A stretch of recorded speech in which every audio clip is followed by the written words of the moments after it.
So on behalf of our congregation, which has been here since before the Civil War, in this building, I'm glad to see that the air conditioning just kicked in, so it's going to get a little cooler. When the church was open in 1896, it was not air conditioned, and I don't think it had electric lights either. But other than the air conditioning and the electric lights, you're in the same church building as it was in 1896. You may have, I noticed, I saw a couple of you when you came in looking at the little marker on the steps of the church, and that was in honor of us to commemorate that we were on the National Registry of Historic Places. This church was designed by probably the most famous architect at the end of the 1800s, early 1900s, Stanford White. And Stanford White, his family still lives in the community, and he led a very colorful life. So I always have to be careful when I tell Stanford White stories. But anyway, so welcome here. The mission statement of All Souls Church, which you'll see on the back of the little flyer here. Whenever you visit our website, you'll see on the website, if you came in, you may have seen it on the right-hand side when you come in, which means that we take it pretty seriously. And the mission statement is your opportunity to tell people why you exist, and how do you contribute to society, what is it you do. And in our mission statement, it says, we strive to be mutually supportive of the personal spiritual journey, respecting the individuality of all, and accepting the value of meeting people wherever they are on that journey. So All Souls is a Episcopal church, which means we're a Christian church.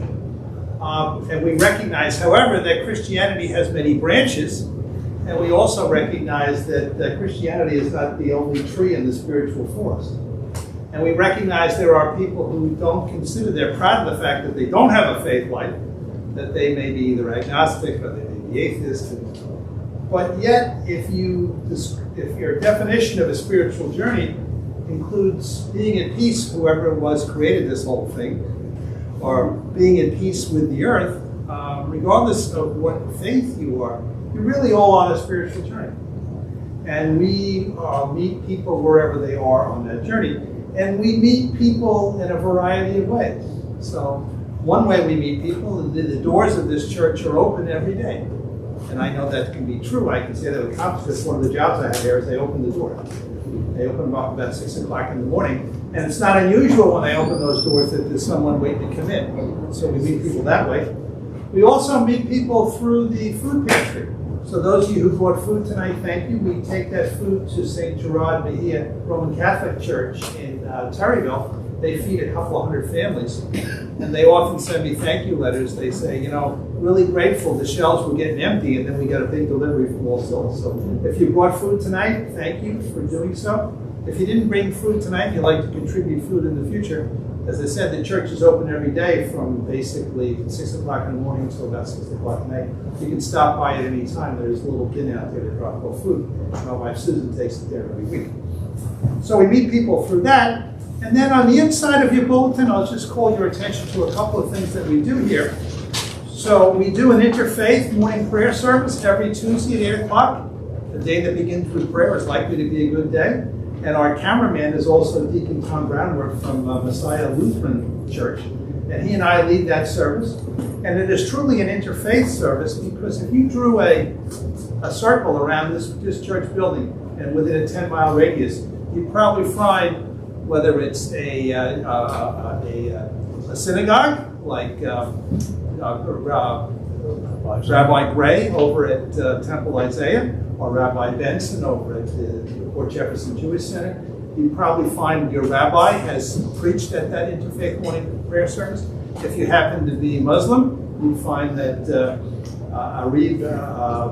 Imam and the Mufti at the Selden Mosque have also both spoken here. And any of the Christian denominations, all of them have spoken here as well. So it truly is an interfaith service, and it's only 30 minutes long. So we do that every Tuesday.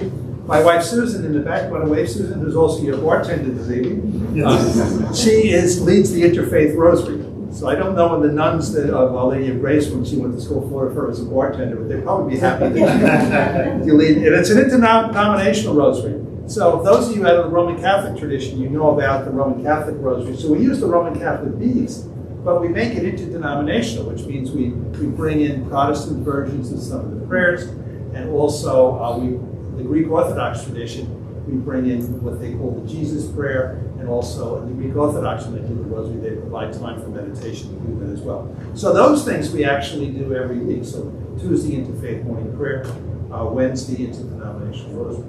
Then this concert, now many of you are here to see these two fine musicians, but we do these concerts once a month. Saturdays at 6, and someone will call and say, what time is the Saturdays at 6 concert? And I tell them every week, every month it's at 6 o'clock. So we do this every month. We also have a poetry series once a month. We do that virtually through Zoom. I happen to be the moderator of that. So that's every month, second Saturday poetry reading. And we do something that people don't often think a church does. We offer Native American drumming once a month as well, which comes out of the Native American experience. It's thousands of years old. It's really a spiritual healing experience. So we do those once a month. So we meet all sorts of people at all different points on their spiritual journey. If you're interested in any of those programs, you want to learn more about them, just come to our website or just ask me for information. I have up here a called the Friends of the Church list, and I promise if you put your name on this list, I'm not going to ask you for money, I promise. But what I will do, if you give me your name and your email, I'll put you on our invitation list. So every time we do a concert, every time we do drumming, every time we do poetry, you'll get an invitation to come. So I'll leave this up here, and you can put your name down or get permission if you go through that. So as far as tonight's program, we're going to have 2 sets of music, and we'll take a 15-minute break in between. Sue, you want to hold up the musician? Thank you, jar. There's also a jar in the back if you'd like to leave a thank you to the musicians. You'll see me counting the money, because I'm a CPA, I have to count things. But I assure you, whatever goes in there goes not to me, but to them. It's your thank you. So please be generous. And we'll get you out of here before 8 o'clock. Okay, now to the featured musicians for this evening. We're proud to present the Serenade Duo, featuring flutist Michelle Laporta and guitarist Jerry Salter. They will share music of the world with their warm stage presence and engaging performances of culturally diverse repertoire. They are 5-time winners of the Artists International's Distinguished Chamber Music Award and have performed at such places, it's not quite as impressive as All Souls, but at Carnegie Hall, the Merkin Concert Hall in New York City, the American Church in Paris, St. Lawrence Jury Guild Hall in London, St. Anne's Church in Dublin, Toronto Latin American Flute Festival, Puerto Rican Flute Symposium, and many, many other organizations, societies, festivals, museums, and educational institutions around the world. And it is a duo, and so it'll be obvious who is who. So I first of all like to welcome Michelle Laporta, acclaimed Miyazawa flutes performing artist and recording artist. For 2025, she is an Artist in Fellowship grant recipient for the Long Island Grants for the Arts. She's like me, she's currently an adjunct faculty member at Suffolk Community College. I teach accounting, she teaches flute, music history, and music theory, and she's also the flute lead teacher at the Husband Summer Camp for the Arts. Her youthful appearance notwithstanding, for 20 years she served as associate professor and coordinator of the Woodwind Studies at Five Towns College in New York. For her commitment to higher education, she has been honored several times by being in Who's Who in America's Teachers. For many years, she held the position of coordinator of music at the Heckscher Museum of Art, organizing concerts that connected the music to the museum's exhibitions. She has, like me, got a lot in common, a master's, hers is a Master of Arts degree from Long Island University. And for those of you, she has a local connection with us as well. She's got a BA in Music and Performance Arts from Stony Brook as well. So let's welcome Michelle.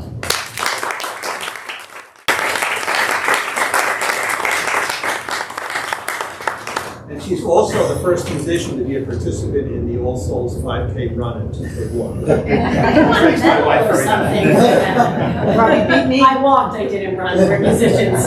No running. There's always next year. Okay. So we also are fortunate to have with us Gary Salter, a renowned Alhambra guitarist, performing artist, and centaur recording artist. He's endorsed artist with Fishman Music and is also recognized as a Royal Classic Strings artist, playing RC strings exclusively on all of his instruments. He is also an instructor at Suffolk County Community College, an adjunct instructor. And he's the guitar lead teacher at the OSTEM Summer Camp for the Arts. Professor Salter served as Deputy Director of the Music Division as well as the Director of Applied Music at Five Towns College of Art for over 20 years. He was also recognized for his dedication to higher learning. He was inducted into the Teachers National Honor Society, Phi Sigma Eta. He has a master's degree in performance from Five Towns College, a BA in music, Stony Brook is well represented here, another Seawolf, a BA in music from Stony Brook, and also an associate's degree from Nassau College. So let's welcome this lady.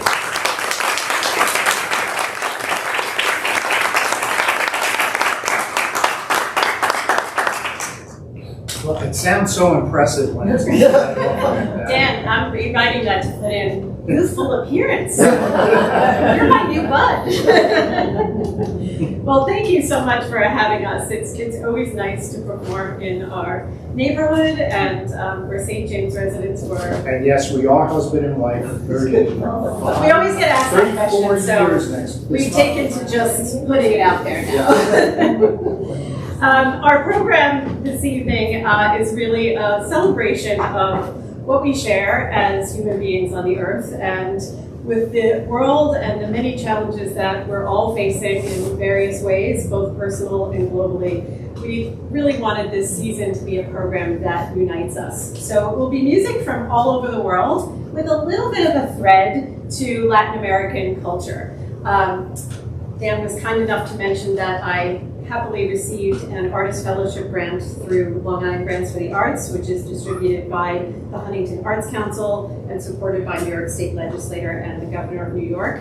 It's the first year they've actually done that, so I feel so honored to be an ambassador for what we do, which is really this idea of global chamber music. So music that you probably haven't heard before, but we're hoping is going to move you, and we'll come back many more times to hear it as well. So our first selection is by a French composer, Michel Kirchner, and this is actually his French heritage, but he is inspired by tango. So this is his Passion Tango.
Let's see. One of the questions we like to ask our audience is, has anybody ever heard flute and guitar prior to this?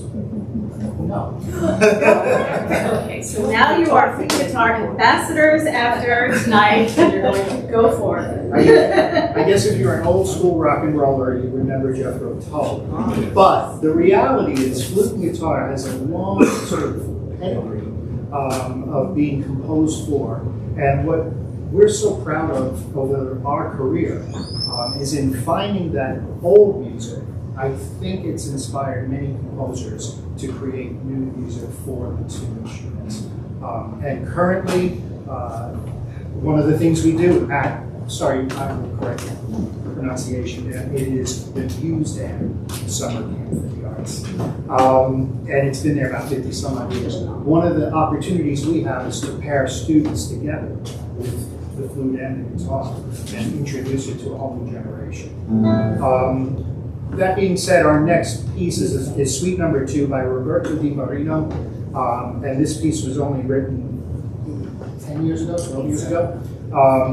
And again, it is a composition for flute and guitar, not an adaptation. And we think the world of this composer very much alive and well, and writing for everything. And our first movement is simply titled Tango.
The second movement of Di Marino's Suite Number 2 is titled Milonga. I like to introduce the milonga as the idea of an Argentine blues. It's not a sad song, but it's true to life. There are moments of joy, there are moments of sadness. And I think the milonga reflects that within their culture, like blues might in an American culture.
And the third movement of this suite is titled Tanguillo, which is sort of, how would you best describe it?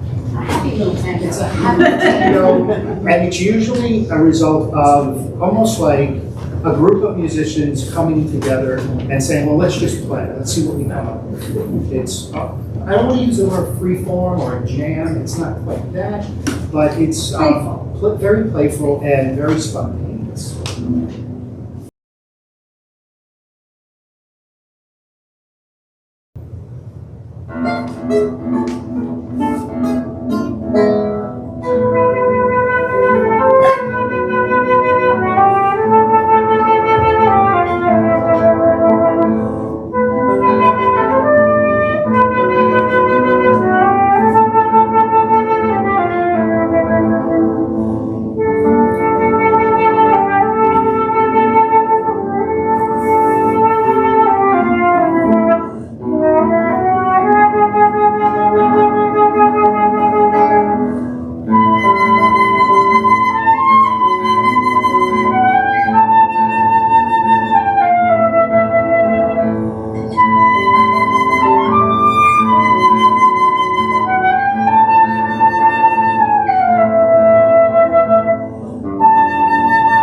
Let's see, we have enough time for one more suite of music.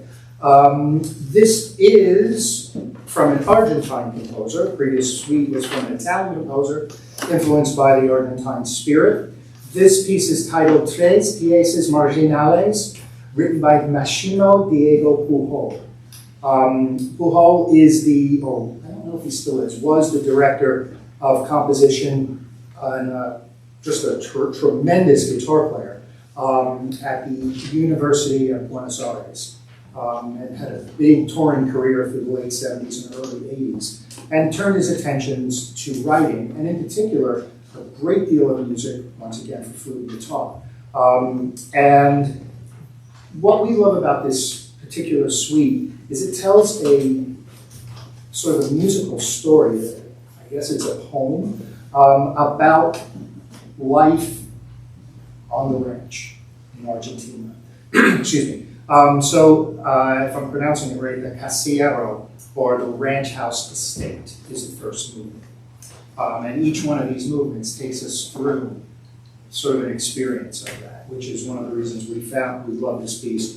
And like I mentioned, Pujol is a real wonderful composer for the guitar. And music, especially music without words, to me always has this ability for us to feel different emotions, but also sometimes our imagination takes over and we see different pictures, or we're reminded of someone in our lives or someone who isn't with us anymore. And the idea with these pieces, and why we always like to share a little bit of the inspiration for them, is in hopes that you can listen with that kind of curiosity. So this ranch house estate is sort of this, beautiful scene in nature. The second movement is wastelands, which is kind of like the burnt out from all the heat, the dryness. And the third movement is where the horses run free. So the first movement.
second movement, titled Adagio, which is what gets burnt out from either crops being rotated or on this first day of May, Kentucky Derby Day, the horses in Argentina running over the fields. And it's sometimes the slang interpretation is the wastelands.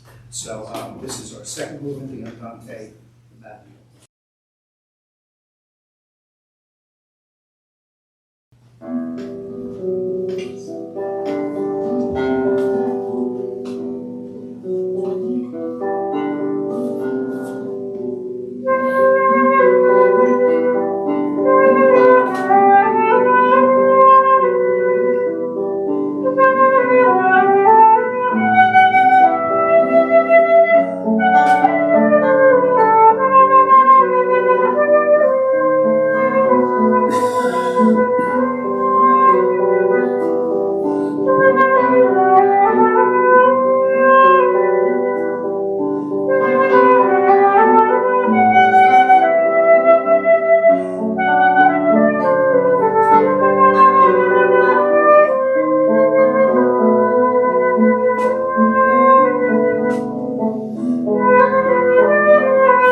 Thank you so much. Our last movement for our first set is the Potrero, or the ranch pasture. This is that image where you can see those Argentine horses running in the fields, bareback, and just having a great day. And it just puts me in mind of some good memories. And it's going to make you want to clap in different places, so. Go ahead. Go ahead. It's very fun.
known for my klutziness. I'm holding true to it today. There's a step. So, just before we go into intermission, it's our tradition here to share a little bit of our history with you. And it's lots of history to share because we've been here, as I mentioned, the congregation existed since before the Civil War. And this building has been here since 1896. But I restrict myself to one story. So Christians will know we just came out of Easter, and you see the beautiful rendition there of the Christ's resurrection. And our Jewish brothers and sisters will remind us that the Passover was recently as well. And despite the bit of a surprise, and it's easy to miss, but if you look towards the back of the church, you're going to see something which many people tell me is quite unusual for a Christian church, and that is the Jewish Chai. Chai is the Hebrew word for life. It figures prominently in the Jewish scripture and culture. In the Kabbalah, it's the emanation of God linked to motivation. Chai appears prominently in the Torah, appears in Leviticus and in Deuteronomy. And the Shema prayer, which many of our Jewish brothers and sisters say daily, speaks of the importance of Chai, to live and walk in the Jewish cultural lifestyle. The Hebrew letters of Chai are found in that beautiful stained glass window. And try not to get emotional as I tell this story, but 5 days after the liberation of the Bergen-Belsen concentration camp, the first open Jewish Sabbath ceremony held on German soil after World War II, actually during World War II, was led by a British Army chaplain, Leslie Hardeman. And the people were literally dying all around them. But the survivors sang what has become today the Israeli national anthem. And at the end of the service, Rabbi Harman shouted out, "Chai, the people of Israel are alive." Now, in terms of the relationship between Christians and Jews, we came out of Holy Week, and Christians will know we celebrated the Holy Thursday, which was the Last Supper. And that was actually a saying, because Jesus and his disciples were all Jewish. And Jesus was a Jewish carpenter, and the scriptures read during our Sunday Mass include those found in the Torah. We always have a reading from what we call the Old Testament, what our Jewish brothers and sisters would call their readings, their sacred readings, Jewish Bible. And there's always a psalm. Every Sunday we read a psalm, and those psalms, most people believe, were written by King David. And Jews, Christians, and Muslims all are the spiritual descendants of Abraham. So it's quite natural that this important symbol of our Jewish brothers and sisters is here every day at All Souls. Now that window, aside from the story about the religious significance, has historical significance as well. That was not part of the original construction of the church. That was moved in the 1920s. And it was given to this church by the family of Samuel Seabury. Now, unless you're a serious Episcopalian, you probably don't know who Samuel Seabury was. Samuel Seabury was the first ever presiding bishop of the Episcopal Church in the United States. The Episcopal Church was the first church to break away from the Church of England. And that was right after the American Revolutionary War, because, as you know, the head of the Church of England is the King of England. So just having fought a revolution against the King of England, they needed to figure out what they do, and they figured by what they would do, they would continue to worship, but they got to start their own church. So when you ever hear that term Anglican Communion, those are all those churches that split off originally from the Church of England. So that was given by the family of Samuel Seabury. And it was a church called the Old Brick Church on 4th Street in New York City. And when that church was torn down in the 1920s, it was moved here. So it's not part of the original construction. There's my one little bit of history for you. Let me talk about intermission. So I've already told you one story. Sue, would you hold up that jar? If you'd like to leave a thank you for these wonderful musicians, you can put it right in there. If you'd like to be on the Friends of the Church list to get notices in advance of our concerts, our poetry readings, and our Native American drumming, just give me your name and email here. Please write legibly. We'll take a 15-minute break, and for refreshment tonight, we're serving a Shiraz from Australia, and we're serving a Sauvignon Blanc from Hungary.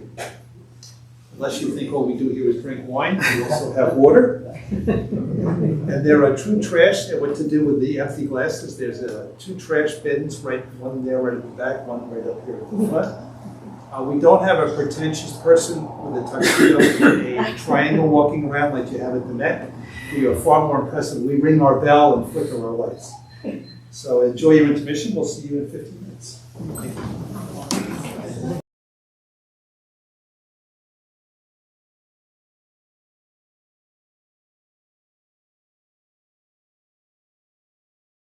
Thanks for coming back for the second set. I know that we have a group that's going to leave early, so Yeah, sorry. that's okay. We understand. You've got to get those dinner reservations. We'll play faster. Just wanted to let you know, it was refreshing to see. We had a musician recently. It's our friend from Colombia, Francisco Roldan. I don't know if you ever come across him. Yeah, he plays here. And he was talking to a group, and he said, I have a copy of my CDs. And he was speaking to a bunch of young people, and they said, what's a CD? For any of the young people who don't know what a CD is, they have CDs here. So I asked Michelle how much are the CDs, and she said, well, whatever you want to make a contribution to them, you can. So these are available in the back together with their card. And there are two separate ones. You want to talk about how each one is different? Yeah. Yes. One is specifically titled Postcards from Paris. It's all French compositions. The other is Siempre Vivo, which is none of these works, but Latin works for guitar, flute. We actually have a few tracks with percussion as well. Okay. So I'll leave these back here. You're on Spotify? Yes. iTunes, Spotify, and keep on going.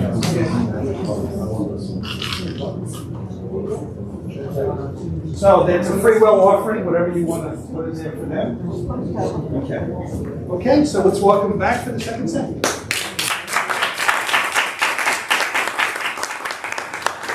All right, so Michelle's going to try not to trip over the rack.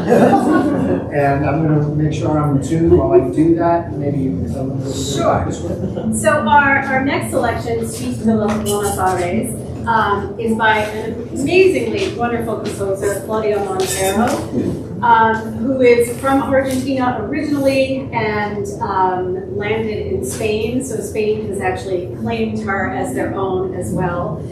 And very sadly, we lost Claudia at a very young age to cancer only a couple of years ago.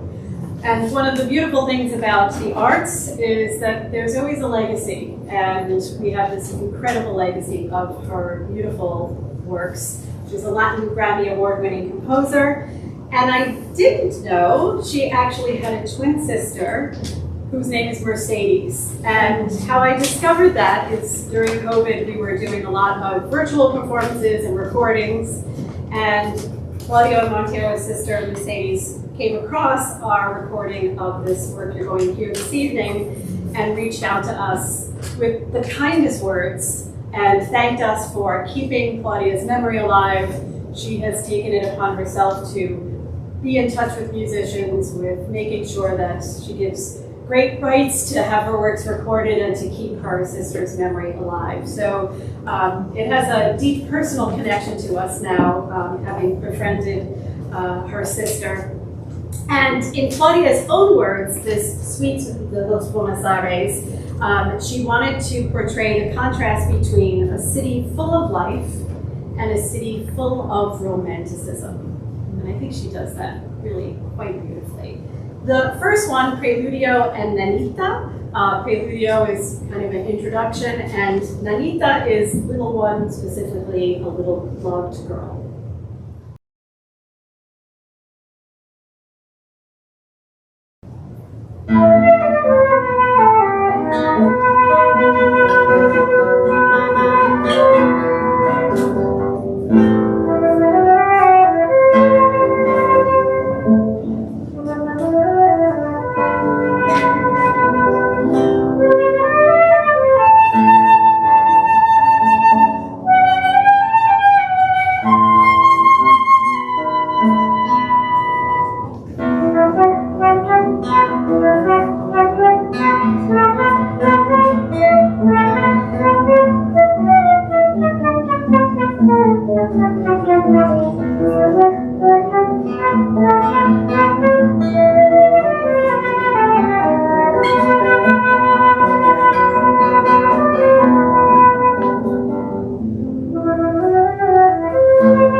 Second piece is titled, second movement is titled the Intermedio Melancolio.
And The third movement, Fugetta.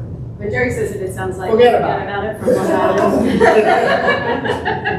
So we don't let him say that anymore. And Despedida, accent. yes, Despedida, which translates as a farewell.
So our next suite is, you know, when you do this, you get inspired via locations, and this was certainly is one of those inspiring rooms.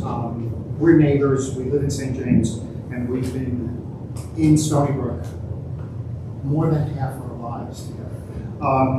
And knowing we were playing a church, this piece came to sort of settled in the program right away. El Cristo de la Quebrada. I'll let you translate. To the Christ of the Ravine, sort of a spiritual pilgrimage. We thought this was the perfect place for this piece, and spoke so eloquently about meeting people where they are in their journey. And this piece really represents that. This idea of spirituality takes a variety of different forms, and it's a piece that I have to say, when I came across it the first time, just like goes to the heart. And sometimes music defies explaining why it does that, it just does. And this is Jose Luis Merlin is from Argentina, also another wonderful guitarist himself. Yeah. And he's oftentimes referred to as the poet of the guitar. He has roots in Argentina. He is obviously Latin American, Jewish heritage, Ukrainian. He's kind of a man of the world. And his music is infused with some classical tradition, some folk music, some Latin music. The three movements that we are going to play for you, the Milonga of the Absent One, Samba of the Returning, and the Pilgrimage. One little quote, and again, it's the power of music is always how it makes us feel. And in this idea of him being the poet of the guitar, there was a quote that I had read about him, that his music expresses moments of love, loss, longing, sorrow, joy, and hope. That seems like a tall order, but I feel like he does that. And again, without words, which is a bit of a miracle. So this is the Milonga of the Absent One.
Do we have time for one?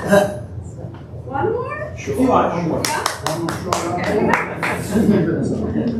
And I am going a couple of thank yous. First of all, thank you to Dan and Sue for having us. It's indeed our pleasure. We hope to come back many more times if you'll have us. One of my sayings is that people bring a concert to life. Because if you're not here, we're just up here practicing. So it really is an absolute shared experience, and we thank you for coming out and sharing this evening with us.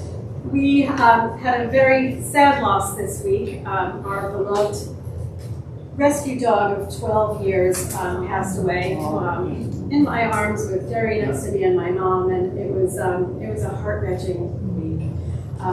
She was a beloved member of our family, and this whole concert is for her. I couldn't sing in the beginning because I wasn't sure I'd get through, but this last piece is by Roberto Di Marino. We played his suite number 2 for you earlier. This is called Gabrielle, but we have renamed it that it's Gabrielle, but it's for our beloved Madeline. For you, Will.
tradition to give the audience an opportunity to ask a question or two.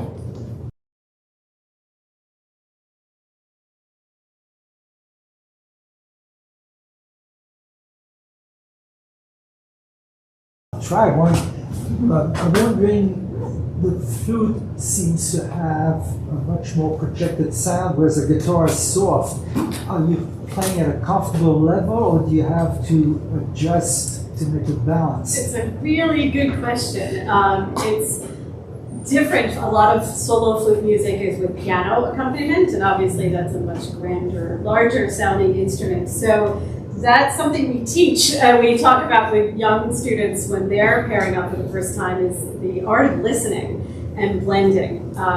So there are adjustments that, particularly as a flutist, that I have to make, because if I play my absolute loudest, I will drown out the beauty of this beautiful instrument. So it really is a conversation, and it's kind of knowing when to maybe be a little bit fuller and when to take a back seat, but there absolutely is nuances that are unique to each of the instruments, and some adjusting, particularly from my end, that I have to do for balance. It's a great question. In addition, the compositions that we play, I think, aid the idea that the guitar creates the illusion of being louder.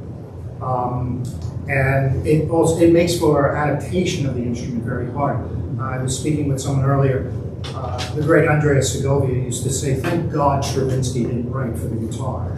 You know, it's a special instrument, and we do things differently. But I like to think that my dynamic range is as wide as a piano. It just starts down here instead of starting up here and goes all the way up. I have a very wide dynamic range. Second to that, some of the instruments I play, they're on steroids. The new guitar over the last 35 years or so, probably starting as long ago as with Ramirez, but starting about the 1980s, the builders started doing some different things. And if I show up with pride and joy, this is a very special instrument. And what holds the top together is like a tennis racket. So it does push a lot of sound. But that being said, the guitar has its limitations. And we hopefully survive and navigate that. This room helps, and when it's a really large room, I have to microphone or amplify. Have to. Thank you. Other questions? Sue? Well, you said that you're going to be married 34 years at the end of this month. Congratulations. I was a child bride. Were you always a musical duo, or did that evolve? We met at Stony Brook University. I was a transfer, she was there, and being the man that I am, saw that and said, "That's the best looking flutist I've ever seen." And I did vow that I would never date a musician. Like musicians are nuts. I don't need nuts. I'm nuts all on my own. I said no way, and I literally said no to him 1,000 times. And famous last words 34 years later. But and I wouldn't have it any other way. if you don't know it, Stony Brook University has arguably the best music library in the region. I mean, in the Northeast. So I went into the catacombs and looked for music for flute and guitar. And lo and behold, there's like the length of these two walls by 4 of flute and guitar music. It's a tremendous amount of music. So I just started grabbing. And I was like, all right, what do you say? You're going to play with me. And would you like to get some pasta? Yeah, the food won me over too. So I have an audience question, since no one had heard flute and guitar previously. Yeah. All right, well, true. That's I could have played like the last piece like this, I suppose, on my Any observations of flute and guitar that you want to share with us? That always helps us in terms of if you had a favorite piece, if there was anything that was intriguing for that. I thought the last that last piece was incredible. Yeah. Thank you. It's a beauty. You are both so synchronized with each other. It's incredible to hear. Yeah, I play an instrument too. So you're in this beat or note together. You must practice a lot at home. We do, and I think it's a lot of years together. We're sort of like an old rock band. Yes. That's why we kind of, have a lot goes undiscussed, where new ensembles have to talk a lot more in their rehearsals.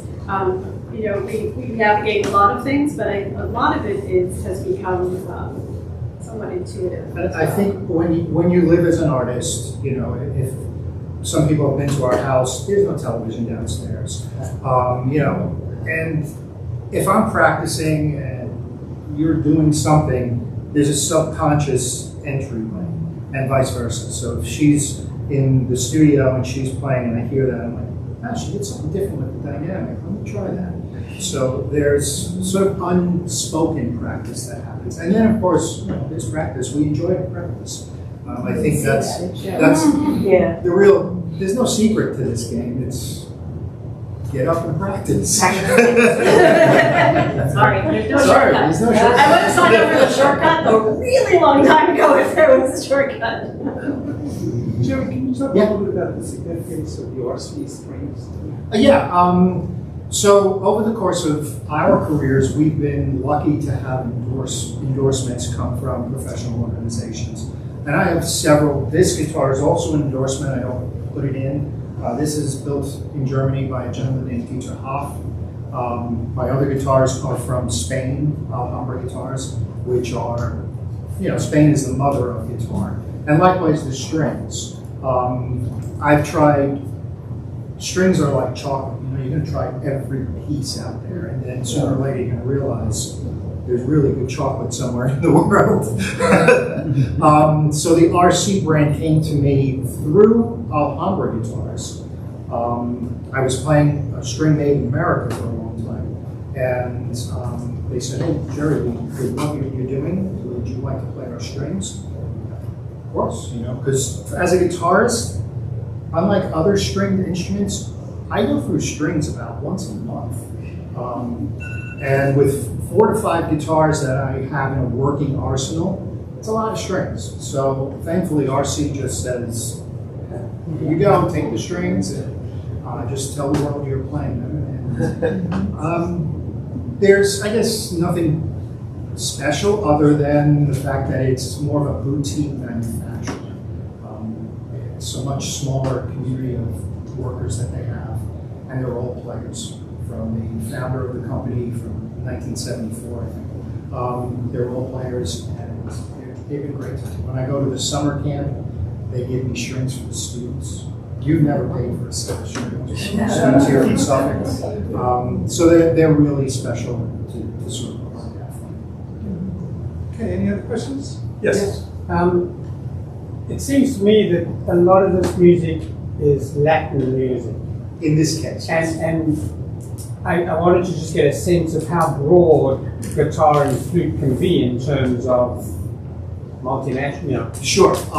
So there's repertoire throughout all of the history as well. So there are Baroque composers, there are classical composers, romantic. We have been working this project of kind of global contemporary music that is, I hope, really lyrical and accessible for everyone. But there really is a huge range of both time period and regions. There's composers all throughout Europe.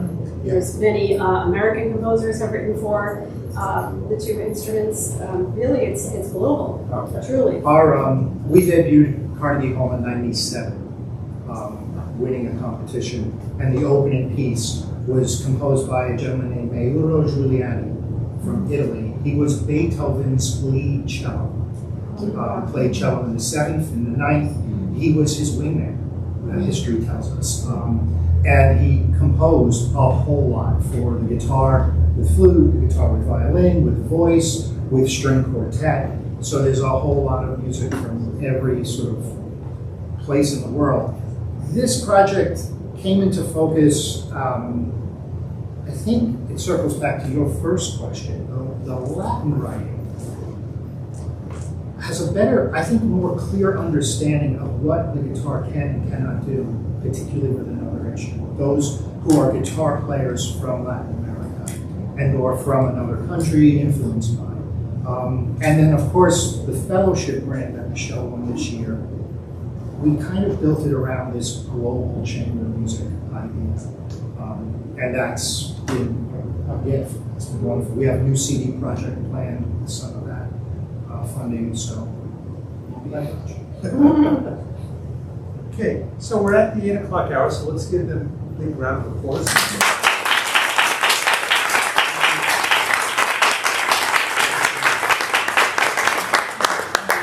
One announcement, if you indulge me.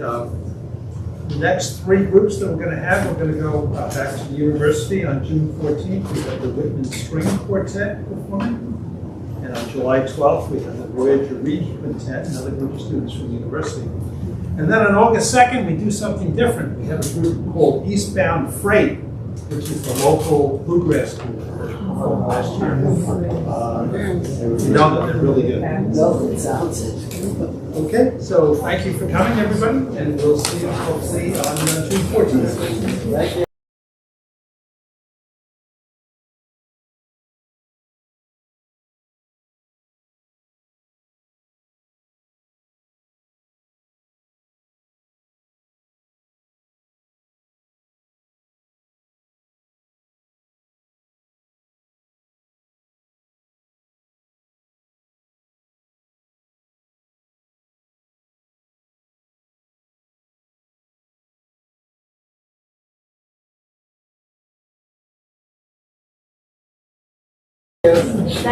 Don't forget,